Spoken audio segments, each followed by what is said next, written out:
2 hari sebelum hari Arafah, saya nak pergi berhajat, nak buat umrah. Jadi saya dengan kain ihramnya pergi ke Tanah Air, pergi ke Masjid Aisyah untuk mikot. Di situ saya ditahan polis. Saya Hadrin bin Omar ataupun dikenali juga sebagai HIO. Saya merupakan pemilik atau pengusaha kafeteria Cita Rasa Malaysia di Hotel Rehab Janadriyah di Mekah. Ini kisah aku.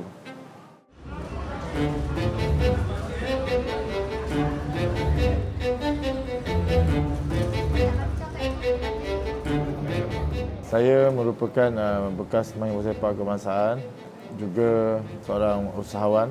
Idea ini timbul bermula daripada jemaah Malaysia ataupun umrah, haji maupun haji. Selalu kita dengar keluhan mereka susah mahu dapatkan makanan menu-menu Malaysia. Dari situ saya rasa seperti ada impian, ada harapan suatu hari aku mahu buka perniagaan ataupun restoran di Mekah. Permulaannya daripada saya datang buat umrah beberapa kali, dan dari situ bermulanya bagaimana saya berhijrah memulakan perniagaan di sini. Sekarang ini saya telah mendapat Saudi resident atau panggil penduduk sementara lah untuk di Mekah ini.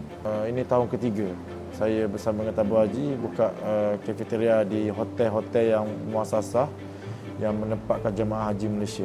Saya ada satu kafe saja, cuma selepas musim haji kita sambung buat catering untuk servis kepada jemaah umrah, kepada travel agency yang dari Malaysia. Kita ada lebih kurang 20,000 jemaah haji muasasah yang tinggal di hotel yang ditempah oleh Tabung Haji. Jadi mereka ni sepanjang musim haji mereka akan tinggal di Mekah lebih kurang 50 hari. Sudah semestinya mereka akan merindui masakan Malaysia. Pada masa yang sama, saya dengan jemaah ini kita menjadi kawan. Jadi setiap tahun saya akan mendapat kawan baru daripada golongan jemaah-jemaah haji. Contoh menu-menu yang ada disediakan di kafe saya adalah nasi dagang, nasi kerabu, nasi lemak. Ini antara menu yang sangat popular lah di kalangan jemaah.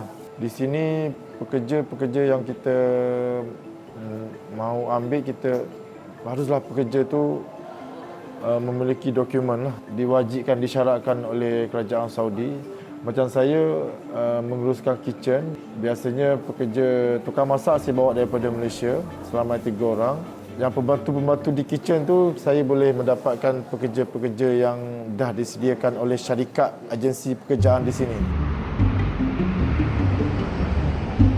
Saya ditangkap polis. Ini cerita takut juga, tapi agak satu pengalaman yang besar untuk saya. 3 tahun lalu ketika menguruskan kafe, kerajaan Saudi baru nak memulakan penguatkuasaan penuh kepada jemaah haji yang hanya ada visa haji sahaja yang boleh berada di kota Mekah. Dan ketika itu saya sudah berada di Mekah dan saya dalam proses lagi menunggu kelulusan visa ataupun menunggu kelulusan surat tasrih. 2 hari sebelum hari Arafah, saya nak pergi berhajat, nak buat umrah. Jadi saya dengan kain ihramnya pergi ke Tanah Air, pergi ke Masjid Aisyah untuk mikot. Di situ saya ditahan polis. Diminta ada pasport, saya ada pasport, ada visa ada, cuma saya tak ada tasrih surat masuk Mekah. Dihantar ke tahanan parti di Mina.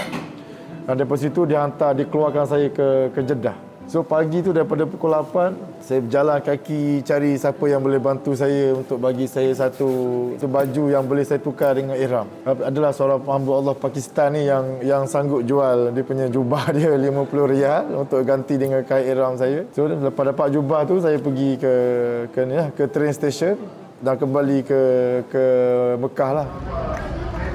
Bila kita menguruskan catering di sini, di Mekah ini, memang banyak saya mendapat permintaan membantu orang-orang dari Malaysia sendiri dan juga orang-orang yang di Mekah, orang Malaysia di Mekah yang mahu lakukan khidmat sabil ataupun khidmat infak, di mana mereka mahu saya sebagai pihak catering menyediakan makanan.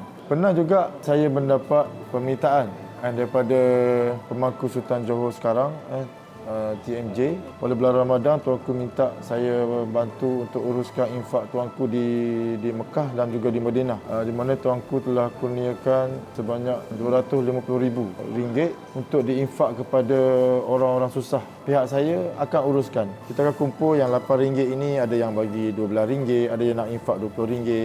Kita akan kumpul sehinggalah hari tarikh tersebut kita mungkin mengumpul dalam RM300, RM400 ataupun berapa jumlah yang kita kumpul, dan kita akan combinekan sekali untuk satu package infak.